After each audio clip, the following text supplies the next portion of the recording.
Friends, welcome to my channel. BRICS కూటమిలో చేరిన Indonesia. బ్రిక్స్లో Indonesia అధికారికంగా చేరిందని కూటమి అధ్యక్షత వహిస్తున్న బ్రెజిల్ ప్రకటించింది.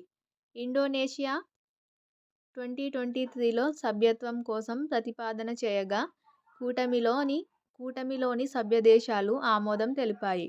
ప్రస్తుతం బ్రిక్స్ కూటమిలో భారత్, చైనా, బ్రెజిల్, రష్యా వ్యవస్థాపక దేశాలు కాగా, దక్షిణాఫ్రికా 2010, ఇరాన్, ఈజిప్ట్, ఇథియోపియా, యుఏఈ 2024లో సభ్యదేశాలుగా చేరాయి.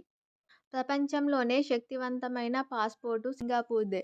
ప్రపంచంలోనే శక్తివంతమైన పాస్పోర్టు జాబితాను హెన్లీ పాస్పోర్ట్ ఇండెక్స్ 2025 విడుదల చేసింది.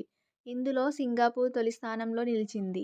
రెండో స్థానంలో జపాన్, మూడో స్థానంలో Finland, France, Germany, Italy, South Korea, Spain నిలిచాయి. నార్వే, స్వీడన్ నాలుగో స్థానంలో నిలిచాయి. భారత్ పాస్పోర్టు 5 స్థానాలు దిగజారి 85వ స్థానంలో నిలిచింది. జారవా తెగ ప్రజలకు ఓటరు కార్డులు. అండమాన్ నికోబార్ దీవుల్లోని జారవా తెగకు చెందిన 19 మందిని భారత ఓటర్ల జాబితాలో చేర్చారు. అండమాన్ ఆదిమ జనజాతి వికాస్ సమితి సహకారంతో వారికి ఓటరు కార్డులను ఎన్నికల అధికారులు అందజేశారు. జారవా తెగ ప్రజలు అటవీ వనరులపై ఆధారపడి జీవిస్తారు. భారత్లో తొలిసారి వాడర్ పక్షుల లెక్కింపు. భారతదేశంలో తొలిసారి వాడర్ పక్షుల గణనను గుజరాత్ జామ్నగర్లోని మెరైన్ నేషనల్ పార్కు, మెరైన్ అభయారణ్యంలో నిర్వహించారు.